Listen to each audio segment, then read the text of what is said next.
Thank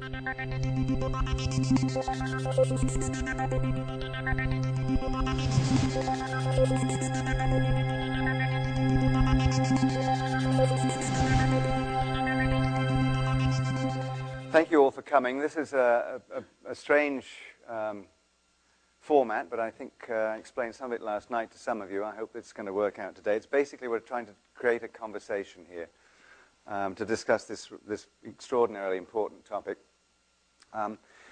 We are, as you can see, filming this. This is a Science Network production. The Science Network has its headquarters here at the Salk Institute. And if you look inside the program, on the inside front cover, you'll see a little very brief description about what we'll do. The idea is to build a multimedia programming platform that will be a trusted destination for those concerned with science and its impact on society. We're also doing this in conjunction with the Crick Jacobs Center here at the Salk. And there's a couple of people I'd like to recognize in the audience who, if they're here, one is, oh yes, they're sitting at the back there extraordinarily. One is Rita Bronowski. Rita, good morning. How are you?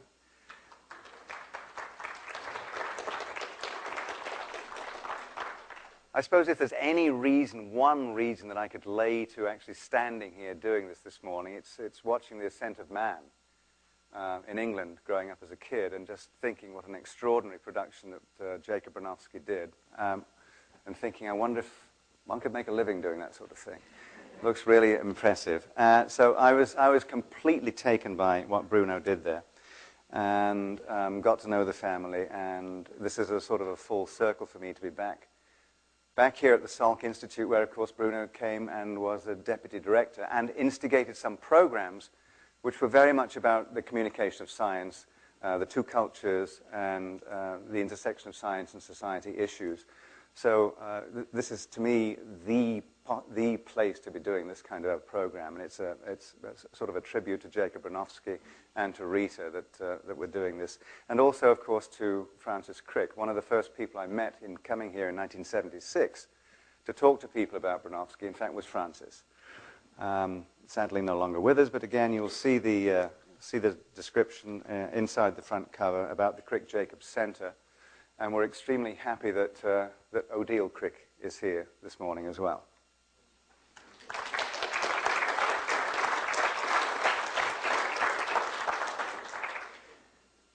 We're going to do, let me just explain the format. We're covering three basic themes. The first one is the clash of cultures, religion and science.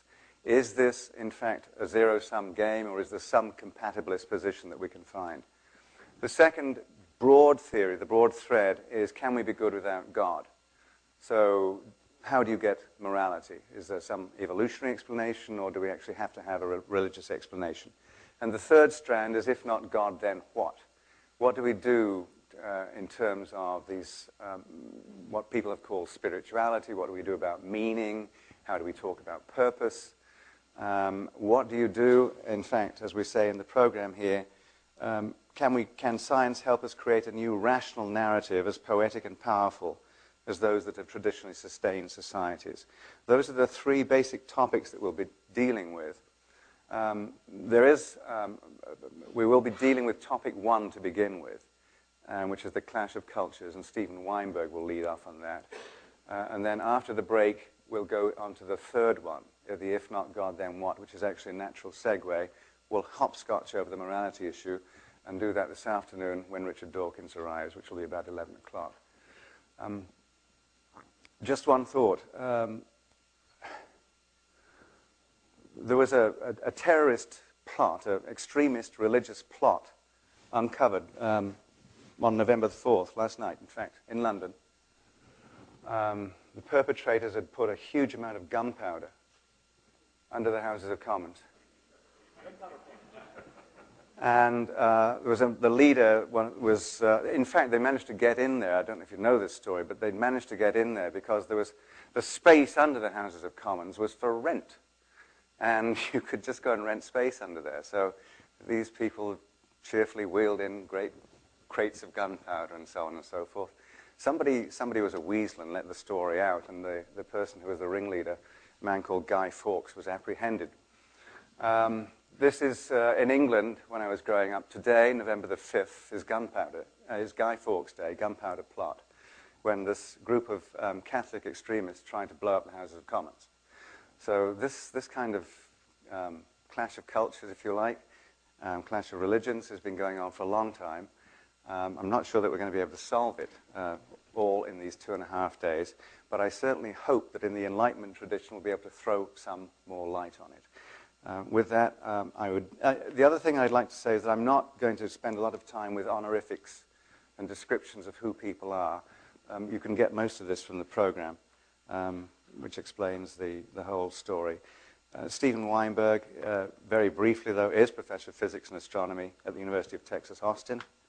And for me, what is most important is the extraordinary things that he's written. I think his books are just a wonderful example of the combination of the two cultures. They're elegant, they're taut, they're incisive, and I welcome him to this podium.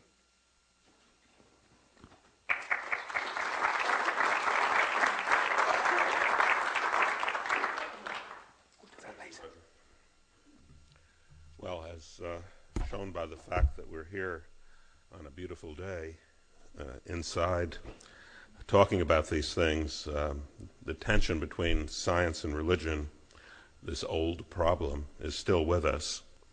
In the United States, it has surfaced to the greatest extent in arguments over the theory of evolution. According to one poll taken by the Pew Foundation, 62% of Americans don't believe humans evolved from earlier life forms. This has been a big political issue in Kansas and Ohio and other places. Perhaps because of the way this issue has appeared politically in the United States, many people talk about the conflict between science and religion as simply a matter of misguided biblical literalism. And that the conflict can be resolved, many people think the conflict can be resolved simply by recognizing different scopes for science and religion. This was expressed by Galileo in a letter to Christina of Lorraine. He said, "The intention of the Holy Ghost is to teach us how one goes to heaven, not how heaven goes." He was actually quoting a cardinal of the church, the Vatican librarian, Cardinal Baronius, in saying this. So this is an old opinion that as long as we recognize the separate magisteriums of science and religion, no problem. Stephen Gould and Freeman Dyson, both friends of mine, have argued this. They put it simply, science deals with fact, religion deals with values, end of the story. And many religious people, especially in the West, would agree, and especially in the main denominations, the mainline denominations. And the Templeton Foundation is ready with lots of cash for people who will support this point of view. I don't think it's so easy. I think that the tension between science and religion has deeper roots than an argument over biblical literalism. I think that religion and science will go on for some time having negative effects on each other.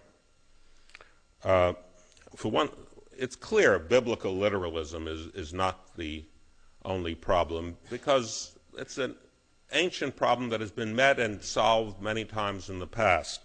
There was a time in the history of the early church when some church fathers read verses in the book of Genesis and other parts of the Bible as indicating that the earth was flat, and hence rejected the existing Greek understanding that the earth is a sphere.